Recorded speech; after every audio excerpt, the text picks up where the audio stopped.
Buenos días con todos. Mi nombre es, soy el doctor Mario Martín Maza Barca. Dentro de mis grados académicos estudié medicina en la Universidad Peruana Cayetano Heredia y actualmente estoy cursando la especialidad de nefrología en el Hospital Nacional Edgardo Rebagliati Martins por la Universidad Nacional Mayor de San Marcos. ¿No? El día de hoy voy a presentar este tema, enfermedad renal crónica, en el primer nivel de atención. Bueno, he escogido este tema por su importancia, ¿no? Por la prevalencia que tiene esta enfermedad a nivel mundial, abarcando casi un 10% de la población mundial. Y hay estudios que en Perú es hasta el 15%. Y cómo abarcarlo desde el primer nivel de atención, ¿no? ¿Cómo podemos definir la enfermedad renal crónica? La enfermedad renal crónica, conceptualmente, es una alteración en la estructura o función de los riñones presente por más de 3 meses. ¿Cómo cómo podemos ver reflejado eso? ¿No? Podemos ver reflejado con marcadores de daño renal, ¿no? Estos marcadores de daño renal se pueden ver en un examen de orina, ¿no? Por ejemplo, que salga en la tira reactiva, proteínas, hematíe o sangre, ¿no? Uno o dos cruces, entonces son alteraciones ya, ¿no? Daños renales, ¿no? Que podemos ver con un examen de orina, ¿no? Mediante análisis de sangre también podemos ver alteraciones en laboratorio, ¿no? Por ejemplo, en la creatinina, en la urea, potasio, calcio, fósforo. Todas estas sustancias son reguladas por el riñón y si están alteradas, pues nos dan una pista de que hay un daño renal. Y también podemos ver marcadores de daño renal, por ejemplo, en una imagen, ¿no? Lo más típico que tenemos más a la mano es una ecografía renal, ¿no? Entonces ahí podemos ver alteraciones en la estructura, ¿no? En las medidas del riñón, en las relaciones de la corteza, la médula. Entonces, ya habiendo alguno de estos marcadores presentes por una cantidad más de 3 meses, ya podemos diagnosticar una enfermedad renal crónica. A su vez, también se puede diagnosticar una enfermedad renal crónica mediante la estimación de la tasa de filtración glomerular. Si esta estimación de la tasa de filtración glomerular, ¿no?, nos sale menos de 60 mililitros por minuto, ¿no?, ya nos está hablando de una enfermedad renal crónica. ¿Cómo se estima, ¿no?, o a qué significa esta tasa de filtración glomerular, ¿no? Es la velocidad a la cual se da este proceso, ¿no?, que es la filtración glomerular, que es el proceso que se da, ¿no?, cuando la sangre llega al riñón y se filtra a través del glomérulo, ¿no? Entonces, ese es el proceso más importante en el riñón y esa estimación, ¿no?, es la que es importante medirla para estimar la función renal. La podemos estimar mediante fórmulas, ¿no?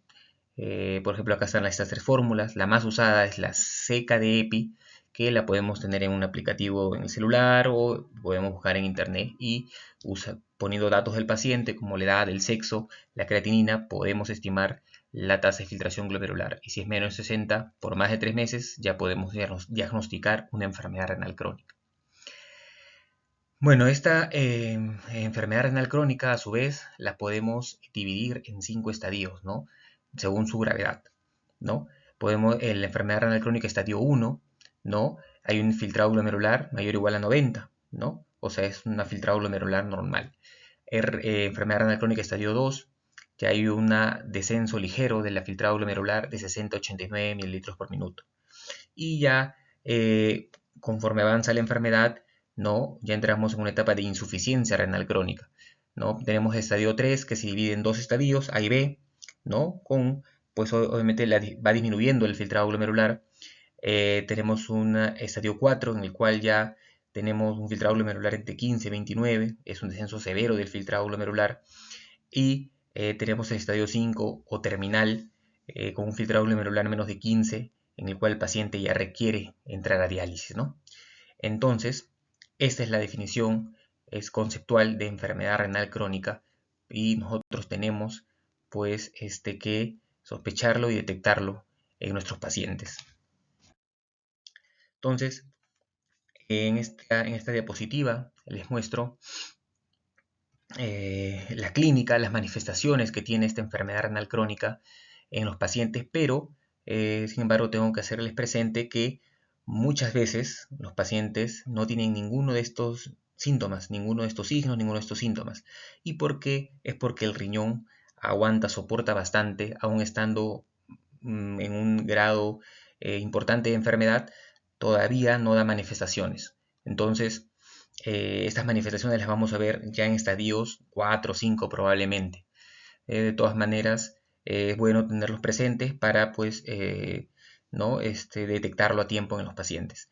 ¿No? Tenemos que, generalmente es un paciente que te va a venir dentro de las funciones vitales con una presión arterial elevada, ¿no?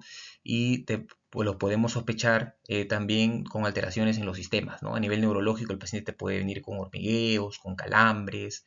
A nivel cardiovascular, pues la presión elevada, ¿no? Te puede salir exámenes cardiológicos una insuficiencia cardíaca, ¿no? O un corazón engrosado. A nivel hematológico podemos ver en estos pacientes que tienen anemia, ¿no? Anemia normocítica, normocrómica, ¿no? Puede haber plaquetopenia, sangrado. A nivel endocrino, ¿no? Si esta enfermedad se presenta en un niño o un adolescente, puede haber retardo de crecimiento, desnutrición. En la piel podemos ver palidez producto de la anemia, hiperpigmentación. Nuestros pacientes pues generalmente son más oscuritos, les pica el cuerpo, tienen prurito, pueden tener edemas, ¿no? Producto de que ya no regulan bien el agua en el cuerpo. A nivel respiratorio pueden presentarse con cansancio, falta de aire, ¿no? A nivel gastrointestinal son pacientes que no tienen apetito o muy bajo apetito, ¿no? Náuseas, vómitos, diarrea. En nivel óseo, pues, un crecimiento lento, puede haber deformaciones, puede haber alteración en la densidad ósea, como osteopenia, osteoporosis y por ende fracturas. A nivel de laboratorio podemos encontrar, ¿no? El marcador de función renal por excelencia que tenemos, ¿no? Es la creatinina. Entonces, esta creatinina en estos pacientes va a estar elevada, ¿no?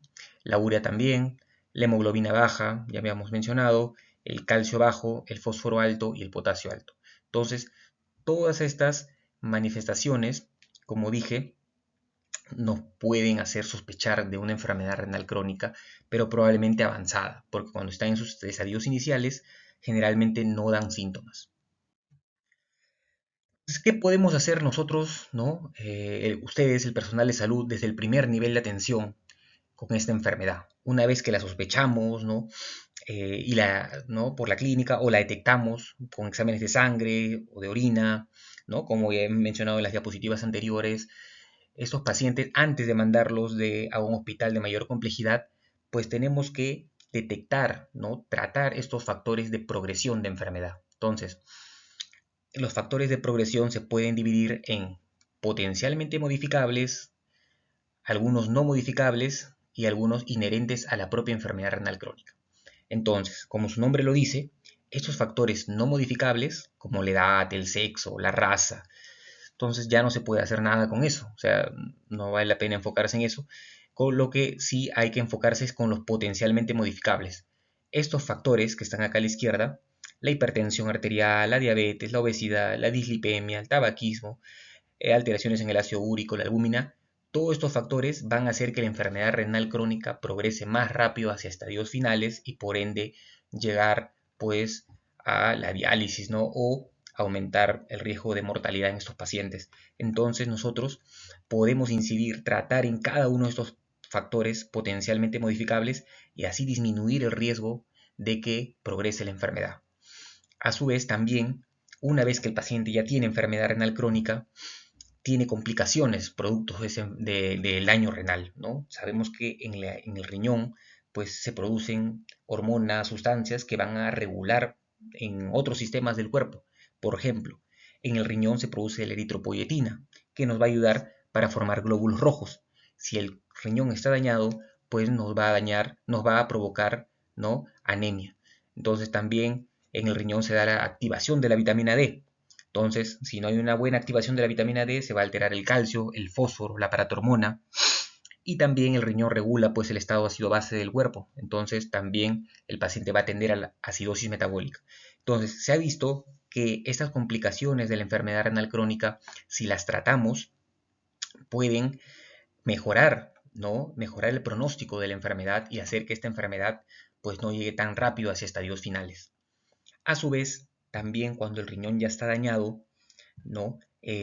esta barrera de filtración que tenemos a nivel del glomérulo, pues termina de deteriorarse y ya hay un pasaje de sustancias, de moléculas, de cosas que ya no deben pasar por ahí, ¿no? No deberían pasar.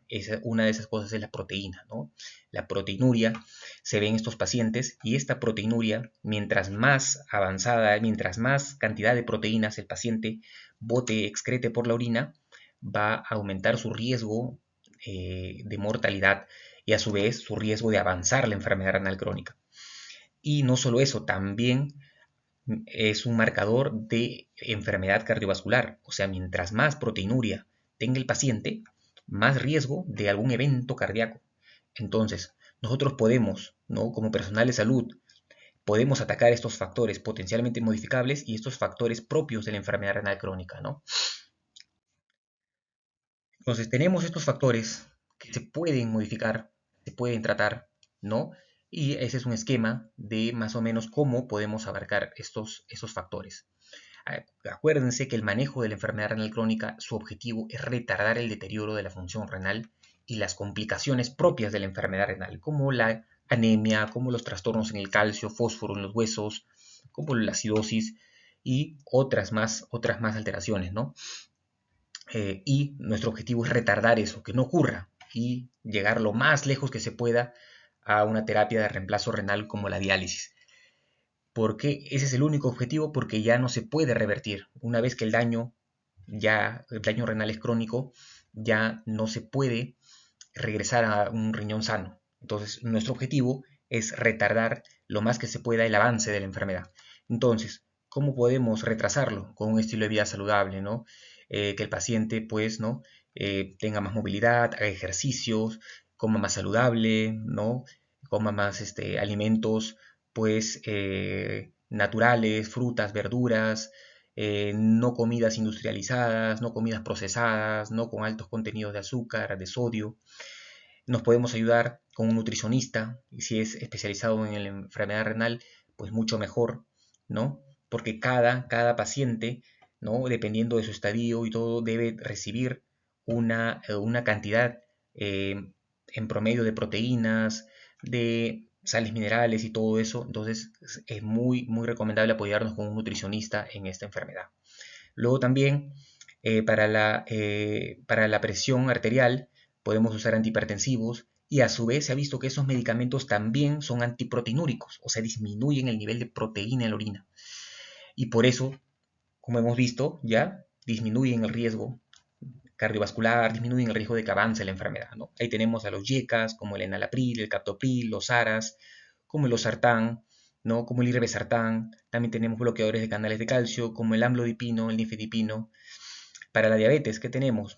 Medicamentos que bajan el azúcar, ¿no? En sangre, la glucosa, la metformina, ¿no? La insulina, si el paciente lo requiere.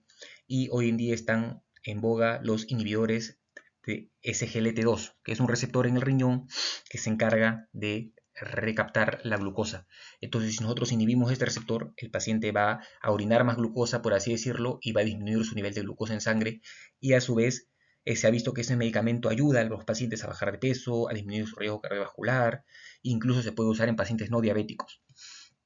También la dislipidemia se puede tratar con estatinas, la atorvastatina, la rosuvastatina, ¿no? Lo que tenemos a la mano nosotros en el puesto de salud, lo que tengamos, ¿no? Podemos ir atacando esta enfermedad desde ahí, desde la puerta de entrada del paciente en el sector salud, ¿no?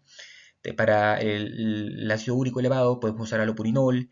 Para si el paciente tiene edemas, ya no está regulando bien el agua, se hincha, podemos usar diuréticos y también siempre evitar nefrotóxicos, ¿no?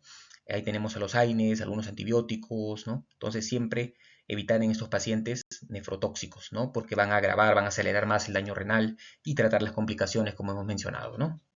Entonces, esto es más o menos un ejemplo de lo que le podemos ir dando al paciente para retrasar su enfermedad, ¿no?